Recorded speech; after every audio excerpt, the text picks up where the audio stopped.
किसान साथियों, धान की रोपाई का समय पास में आ गया है। रोपाई के समय जिसके ऊपर सबसे ज़्यादा चर्चा होती है वो होती है डीएपी। डीएपी का इस्तेमाल हमें कब करना चाहिए और डीएपी डालते समय हमें क्या गलती नहीं करनी चाहिए, आज हम एकदम कंप्लीट जानकारी आपको लेने वाले हैं। डीएपी में फास्फोरस होता है, साथ में नाइट्रोजन होता है। डीएपी का इस्तेमाल हम क्यों करते हैं? इसमें 46% के आसपास फास्फोरस होता है और फास्फोरस हमारे पौधे के लिए ज़रूरी इसलिए भी है क्योंकि फास्फोरस से ही अच्छे से जड़ों का विकास होता है, हमें उत्पादन भी अच्छे से मिलता है। अगर फास्फोरस की कमी रहेगी तो सही से जड़ें विकसित नहीं होंगी, पौधे सही से भोजन नहीं ले पाएंगे। फास्फोरस पौधे में ऊर्जा को स्थानांतरित करने का भी कार्य करता है, भोजन को सभी अंगों तक भेजने का भी काम करता है, ट्रांसपोर्ट का काम करता है। फास्फोरस से फल फूल बालियाँ दाने अच्छे से बन पाते हैं, फास्फोरस से ही फसल समय से पक पाती है।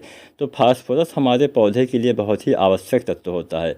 अगर फास्फोरस की कमी रहेगी तो पौधे छोटे रह जाएंगे, पौधे का विकास नहीं होगा, जड़ों का विकास नहीं होगा, उत्पादन में कमी आएगी, कल्ले वगैरह कम आएंगे। तो फास्फोरस आपको अवश्य डालना है।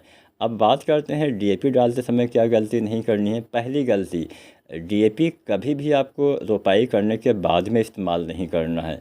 डीएपी का हमेशा इस्तेमाल अंतिम बार खेत की जुताई के समय, जब आप खेत तैयार करते हैं आखिरी बार, उसमें आपको डालना चाहिए ताकि मिट्टी में अच्छे से डीएपी मिल जाए। क्योंकि डीएपी में जो फास्फोरस होता है या फिर किसी भी खाद में, चाहे डीएपी हो चाहे एसएसपी में भी फास्फोरस होता है और एनपीके में भी होता है। एनपीके बहुत तरह से आते हैं, जैसे 10-26-26, ज़्यादातर हम 14-35-14 भी डालते हैं, 10-26-26 भी डालते हैं, 20-20-0-13 हो गया, 12-32-16 हो गया। 12-32-16 ज़्यादा इस्तेमाल किया जाता है। तो कोई भी एनपीके हो, इसमें भी फास्फोरस होता है। तो फास्फोरस वाली कोई भी खाद अगर आप बाद में डालते हैं, रोपाई के बाद, या मान लीजिए आप धान की सीधी बिजाई करते हैं तो बिजाई के बाद डालते हैं, या फिर गेहूं की फसल में भी बुआई के बाद, कोई भी फसल हो अगर आप बाद में डालते हैं तो क्या होता है कि डीएपी आपका ऊपर डाला तो ऊपर ही रह गया, बहुत ज़्यादा नीचे तक जा नहीं पाता है डीएपी। क्योंकि डीएपी एक स्थिर तत्व होता है, लगभग वो ज़्यादा ऊपर नीचे हिलता डुलता नहीं है, जहाँ पे आपने डाला वही रह गया। तो ऐसी दशा में डीएपी का प्रयोग पौधे कम कर पाते हैं। अगर आप अंतिम जुताई के समय डीएपी डालेंगे तो मिट्टी में अच्छे से मिक्स हो जाएगा और नीचे भी रहेगा, कुछ ऊपर भी रहेगा, जिससे पौधे की जड़ों तक आसानी से डीएपी पहुंच पाएगा। डीएपी में जो फास्फोरस होता है, फास्फोरस कभी भी पौधे की जड़ों तक नहीं जाता है, पौधे की जड़ों को फास्फोरस के पास आना पड़ता है। तो इस बात का ध्यान दीजिए। तो पहली बात तो आपको यही ध्यान देना है। दूसरी सबसे बड़ी गलती क्या करते हैं, अक्सर आपने देखा होगा कि हमने डीएपी को लिया, हमने यूरिया लिया, हमने पोटास लिया, हमने उसमें जिंक सल्फेट भी मिला के डाल दिया, सोचा कि हमारा समय बचेगा, एक बार में ही सब कुछ डाल दिया जाए। ये गलती नहीं करनी है।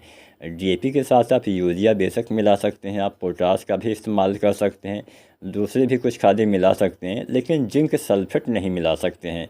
क्यों नहीं मिला सकते हैं? जिंक सल्फेट अगर आप फास्फोरस के साथ मिलाते हैं तो एक बहुत तगड़ा रिएक्शन होता है। ये दोनों तत्व आपस में मिलकर एक नया तत्व बनाते हैं, जिंक फास्फेट।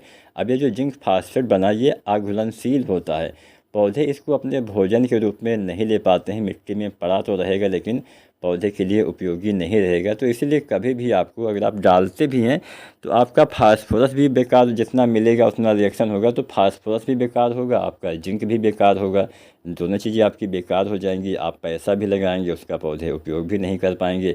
आप सोचेंगे इस साल हमें कम उत्पादन मिला, वैरायटी अच्छी नहीं थी, कल्ले कम आए। मतलब गलती हम खुद करते हैं कई बार और दोस्त किसी और पे देते हैं। तो ये चीज़ आपको नहीं करना है। कई बार ऐसा होता है, मान लीजिए आपने बहुत अच्छी वैरायटी लाई, आपने सब कुछ डाल दिया, अब आपको तो पता है नहीं कि हमने गलत तरीके से डाला है। अब वैरायटी में इसमें क्या दोष कि हाँ उसमें कल्ले कम आए, बहुत धीरे से चल रही है, अच्छी ग्रोथ नहीं हुई है, ये वैरायटी हम अगले साल नहीं लगाएंगे। तो ये बात नहीं होती है। कभी कभी हम खुद भी गलती कर बैठते हैं। तो डीएपी आपको हमेशा अंतिम जुताई के समय डालना है। और अगर आप डीएपी वाली कोई भी खाद डालते हैं तो कम से कम 20 दिन तक, डीएपी डालने के बाद 20 दिन तक आपको ज़मीन में जिंक सल्फेट नहीं डालना है। अगर आपको डालना भी है तो जब आप दूसरी बार यूरिया डालते हैं तो उसके साथ आपको लगभग 25 दिन के आसपास आपको जिंक सल्फेट डालना चाहिए। मात्रा चलिए जान लेते हैं। डीएपी रोपाई से पहले 30 से 40 किलो देना होता है, और साथ में पोटास भी आप 30-40 किलो डाल सकते हैं, और यूरिया आप चाहें तो एक सप्ताह के अंदर 15-20 किलो डाल सकते हैं, या उसी समय भी डाल सकते हैं। 15-20 किलो यूरिया ही आपको डालना है अगर आप डीएपी का इस्तेमाल करते हैं। यूरिया 3 बार डालते हैं। पहली बार मैंने बताया अगर आप डीएपी डालते हैं तो 15-20 किलो, दूसरी बार 30-40 किलो। 30 से 40 किलो आपको डालना है 25-30 दिन पे, और फिर 40-50 दिन पे 30 से 40 किलो यूरिया डालना होता है। जिंक 25 दिन पे आपको इस्तेमाल करना चाहिए जब आप यूरिया डालते हैं तब। तो अगर आप इन सभी बातों का ध्यान देते हैं तो आपकी जिंक भी काम करेगी, आपकी डीएपी में मौजूद फास्फोरस भी काम करेगा, पौधे में अच्छे से ग्रोथ होगी, अच्छे से कल्ले का फुटाव होगा, बढ़िया उत्पादन आपकी कोई भी वैरायटी आप लगाएंगे वो दे पाएगी।